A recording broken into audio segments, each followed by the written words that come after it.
আসসালামু আলাইকুম।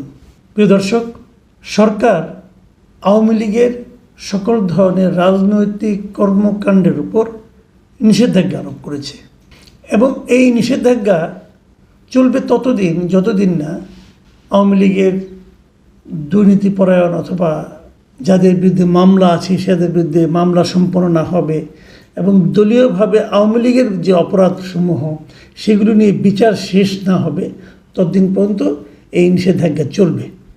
মানে ভার্চুয়ালি আওয়ামী লীগ কোনো পলিটিক্যাল অ্যাক্টিভিটিস করতে পারবে না, সেটা কোনো সভা সমাবেশ করতে পারবে না, মিটিং করতে পারবে না, লিফলেট বিতরণ করতে পারবে না, এমনকি অনলাইনেও তারা কোনো প্রচারণা করতে পারবে না।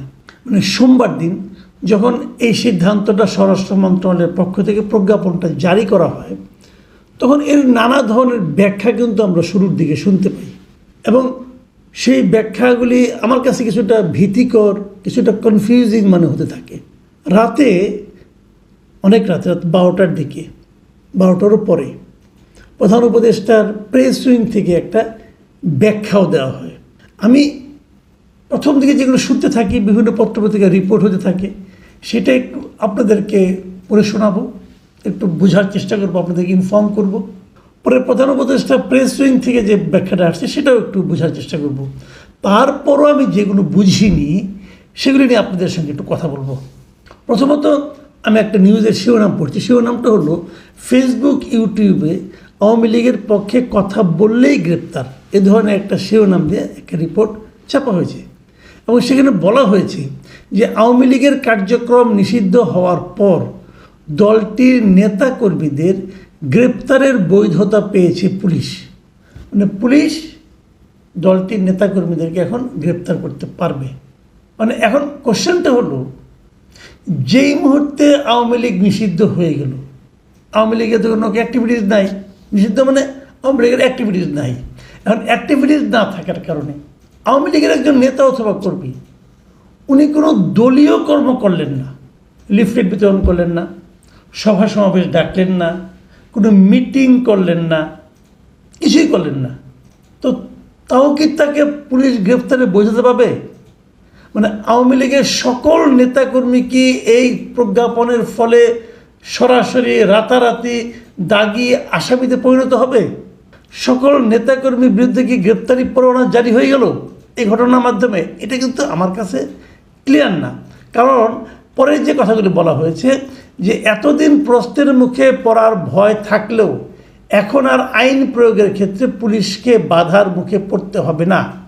ফলে আওয়ামী লীগের নেতাকর্মীরা গোপনে কোথাও বসে, কোথাও বৈঠক সমাবেশ কিংবা মিছিল করলে সংশ্লিষ্ট এলাকার থানার পুলিশ তাদেরকে গ্রেপ্তার করতে পারবে না। যদি গোপনেও বসে তাহলে যদি একটা বৈঠক করেন তাও পারবে না, তাহলে পুলিশ তাদের গ্রেপ্তার করতে পারবে। এখন এটা নিয়ে যে পত্রিকায় আমি রিপোর্টটা পড়েছি সেই পত্রিকাতেই মানে আমি এটা কালের কণ্ঠে পড়েছি আর কি।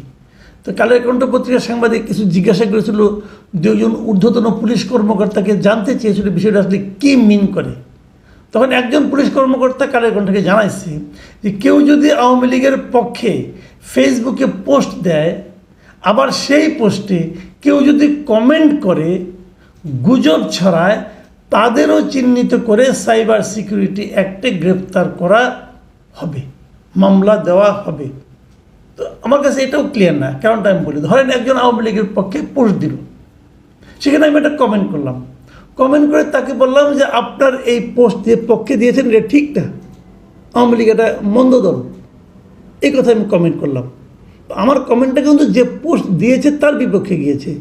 এখন এই আমি যে তার যে বিরোধিতা করে কমেন্ট করলাম এর জন্য কি আমাকে গ্রেপ্তার করা হবে? আমি ক্লিয়ার না, কিন্তু আমি কিন্তু প্রশ্নগুলি করছি, আপনারা জবাব খুঁজে নেবেন অথবা যারা সংশ্লিষ্ট কর্তা ব্যক্তি আছেন, কারণ কর্তার ইচ্ছাই তো কর্ম, তো কর্তা ব্যক্তি যারা আছেন তারা যদি আমাদের একটু ব্যাখ্যা দেন তাহলে সুবিধা হয়। কীভাবে পা ফেলবো, মানে ঘর থেকে বের হওয়ার সময় আগে বাম পা ফেলবো না ডান পা ফেলবো, এটা বলে দিলে ভালো হয়।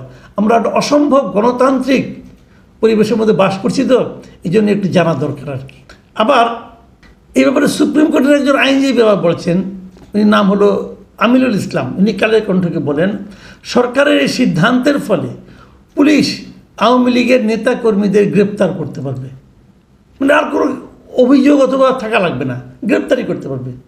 এই প্রজ্ঞাপনের পর সোমবার দিনই আমাদের একজন উপদেষ্টা মিস্টার আসিফ মোহাম্মদ সজীব ভুঁইয়া তিনি তার ভেরিফাইড ফেসবুক পেজে একটা ইনফরমেশন দিয়েছেন, স্ট্যাটাস লিখেছেন। সেখানে উনি লিখেছেন যে দেশের বিরুদ্ধে ষড়যন্ত্র করলে রেহাই নেই, গোপন বৈঠক, উস্কানিমূলক মিছিল বা পোস্ট করলেও আইনগত ব্যবস্থা নেওয়া যাবে। এবং এই কথা বলার পরে উনি এখানে একটা পোস্টার শেয়ার করছেন। সেই পোস্টারে লেখা আছে যে ফেসবুক ইউটিউবে আওয়ামী লীগের পক্ষে কথা বললেই গ্রেপ্তার। মানে একজন উপদেষ্টাও কিন্তু কথা বলছেন। রাতে সোমবার দিবাগত গভীর রাতে প্রায় 12টার দিকে আমরা তারপর পেলাম যে রাত 12:15টার দিকে অন্তর্বর্তীকালীন সরকারের প্রধান উপদেষ্টা যিনি আছেন তার যে প্রেস উইং সেখান থেকে একটা বিবৃতি পাঠানো হয়েছে বিভিন্ন মিডিয়াতে। সেই বিবৃতিতে কি বলা হয়েছে? সেই বিবৃতিতে তারা বলেছে যে আওয়ামী লীগের কার্যক্রম নিষিদ্ধ সংক্রান্ত 12 মে প্রজ্ঞাপনটি জারি করা হয়েছে। তারা বলছে এবং সে বলছে এই নিষেধাজ্ঞা সংগঠনগুলোর নেতা কর্মী ও সদস্যদের জন্য প্রযোজ্য হবে। বুঝেন, কিন্তু এটা কিন্তু বলা হয় না অন্য কেউ সমর্থক বলে না, কিন্তু কেবল নেতা কর্মী ও সদস্যদের জন্য প্রযোজ্য হবে। আচ্ছা, এবং প্রযোজ্য হলে সেখানে কি করতে হবে?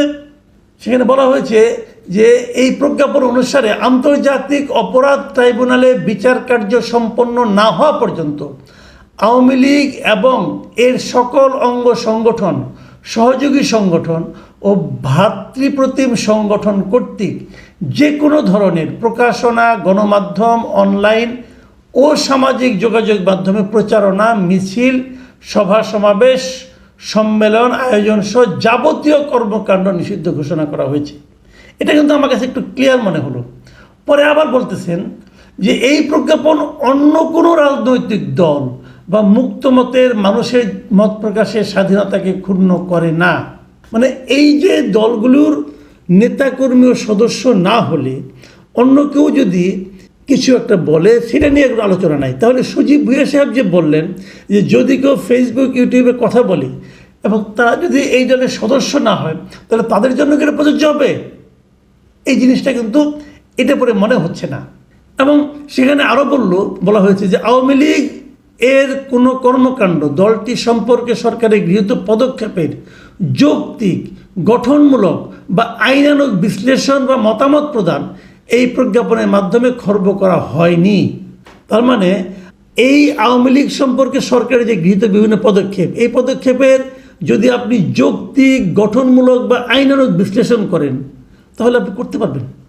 এখন কোনটা যৌক্তিক, কোনটা গঠনমূলক, কোনটা আইনানুগ, এটা কে বুঝাবে? এটা মাপবে কে? বিচারটা কে করবে? আমরা কিন্তু বিগত সরকারের আমলে শুনতাম যে সরকার প্রধান বলতেন আপনারা সমালোচনা করুন কিন্তু গঠনমূলক সমালোচনা করুন। কারণ গঠনমূলক সমালোচনা কাকে বলা হয়? গঠনমূলক সমালোচনা হলে সেই সমালোচনা যে সমালোচনা করলে আমি শারীরিক মানসিকভাবে আরাম বোধ করি। যেটা আমাকে বিব্রত করে সেটা হলো গিয়ে গঠনমূলক সমালোচনা নয়। এখন ওনারাও কিন্তু একই কথা বলছেন, যৌক্তিক বলছেন। যৌক্তিক কোনটা? যেটা শুনলে আমার মনটা ভালো হয় সেটা যৌক্তিক নাকি? যাই হোক, তারপরে আমার মনে কিছু প্রশ্ন, সেই প্রশ্নগুলো আমি করতে চাই। আমি জানি না উত্তর পাবো কিনা, তবে আমি করতে চাই। আমি আশা করবো সরকার এগুলো উত্তর দিবে। আমার প্রথম বক্তব্য হলো যে আওয়ামী লীগের কোনো কর্মকাণ্ড কেউ করবে না, কিন্তু সে আওয়ামী লীগ একসময় করতো, হয়তো উপজেলা কমিটির আওয়ামী লীগের সদস্য সে। এখন সে কি এখন রাস্তায় চলাফেরা করতে পারবে? সে কি বাজারে যেতে পারবে? সে কি তার স্ত্রী, পুত্র, কন্যাদের নিয়ে কোনো সামাজিক অনুষ্ঠানে যেতে পারবে?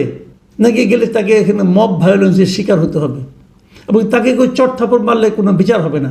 এটা এই জিনিসটা একটু প্লিজ ক্লিয়ার করেন আপনারা। রাজনৈতিক কর্মকাণ্ড করলে আপনি অপরাধ, কিন্তু রাজনৈতিক কর্মকাণ্ড আমি করলাম না, আমি এমনি হাঁটতেছি রাস্তা দিয়ে, আমাকে ধরে চট থাপড় মারবেন অথবা পুলিশ আমাকে ধরে নিয়ে যাবে? এই জিনিসটা ক্লিয়ার করা মনে হয় দরকার। আবার হয়তো একসময় একজন অনেকদিন আগে আওয়ামী লীগ করতেন, এখন আওয়ামী লীগও করে না, আওয়ামী লীগ কোনো কমিটিতেও সে নাই, তাহলে তার জন্য কি প্রকাশ্যে নির্ভয়ে চলাফেরা করার অধিকার থাকবে? আচ্ছা, আরেকটা কথা, মাঝে মাঝে আমরা শেখ হাসিনার ফোন কল দেখি, সেই ফোন কল নিয়ে আবার এখানে প্রচার করা হয়, কিছু কিছু ক্ষেত্রে হাস্যরস করা হয়, কিছু কিছু কেউ কেউ আবার সিরিয়াসলি নেন। তো এই ধরনের ফোন কল কি মিডিয়াগুলো প্রচার করতে পারবে? আরেকটা প্রশ্ন যেটা আমি করতে চাচ্ছি যে আওয়ামী লীগের কোনো নেতার ইন্টারভিউ কি প্রচার করা যাবে? সে যদি দলীয় প্রচারের জন্য কথা না বলে মনে করেন একজন নেতা সে দলের পক্ষে কিছু করছে না, কিন্তু সে দলের হয়তো সমালোচনাই করছে যে আওয়ামী লীগ ওই কাজটা ঠিক করে নাই, ওই কাজটা ঠিক করে নাই, এই ধরনের একটা কথা সে বলতে চাচ্ছে, বলছে। এটা কি প্রচার করা যাবে? আচ্ছা, আওয়ামী লীগ গত 15 বছরে কী কী মন্দ কাজ করেছে এটা কি বলা যাবে? অথবা এই মন্দ কাজের সঙ্গে দু একটা ফাঁকে ফাঁকে দু একটা ভালো কাজও করেছে, যেমন মেট্রো রেল করেছে কিনা, অথবা ওইটা করেছে, সেটা করেছে, পদ্মা সেতু করেছে, এগুলি কি বলা যাবে? জানার খুব আগ্রহ, আমি কৌতূহল থেকে জিজ্ঞেস করতেছি। এরপরে আরেকটা কাজ, যে ধরেন সরকার কোনো একটা কাজ করছে, এই ধরনের একটা কাজ হয়তো আওয়ামী লীগ সরকারও করেছিল, এই দুটা কাজের মধ্যে কি তুলনা করে কোনো আলোচনা করা যাবে? যদি সেটা আওয়ামী লীগ আমলে মন্দ হয়ে থাকে তাহলে করা যাবে, অথবা যদি এই সরকারের কাজটা যদি ভুল হয়ে থাকে, আওয়ামী লীগটা বেটার ছিল, যদি এমন কিছু হয় সে আলোচনা করা যাবে। এই প্রশ্নগুলো কিন্তু আমি আসলে ভাই একটু করতে চাই, এবং করতে চাই মানে আমি তো করলাম, আমি এগুলির জবাব জানতে চাই। আপনারা প্লিজ সরকারের পক্ষ থেকে এই পুরো পয়েন্টে একে ভেঙে ভেঙে বলেন, তা নাহলে আমি তো বুঝতে পারবো না যে কোনটা বলে আমি বিপদে পড়ে যাব। মানে আমাদের সীমাবদ্ধতা কতটুকু, কথার সীমা কতটুকু। আমি জীবনে কখনো আওয়ামী লীগ করি নাই, আমি আওয়ামী লীগের কোনো সদস্য না, নেতা না, কর্মী না, কাগজে কলমে কোথাও না, মানে এমনিও কোথাও না। তা আমি কি আলোচনাগুলি করতে পারবো? আচ্ছা, আওয়ামী লীগের কোনো পুরনো লোক, নেতা, তার সঙ্গে আমি কথা বলতে পারবো? যদি আমার সঙ্গে দেখা হয়, সালাম দেয়, আমি কি সালামের জবাব দেবো, নাকি না দিয়ে হেঁটে চলে যাব? অথবা কোনো নেতা যদি বিদেশ থেকে আমাকে, এত হোয়াটসঅ্যাপে নাম্বার অনেকের আছে, কেউ যদি আমাকে ফোন করে, আমি কি ফোন কলটা ধরবো নাকি ধরবো না? প্লিজ এই বিষয়গুলো একটু সরকারের কাছে অনুরোধ, আপনি একটু ক্লিয়ার করেন ভাই। প্রিয় দর্শক, আমার ধারণা আমার এই প্রশ্নগুলোর মাধ্যমে আপনাদেরও কিছু প্রশ্নের জবাব হয়তো আপনারা পেয়ে যাবেন। আমরা আশা করব সরকার হয়তো এগুলো ব্যাখ্যা আমাদেরকে দেবে। এখন এ পর্যন্তই। আল্লাহ হাফেজ।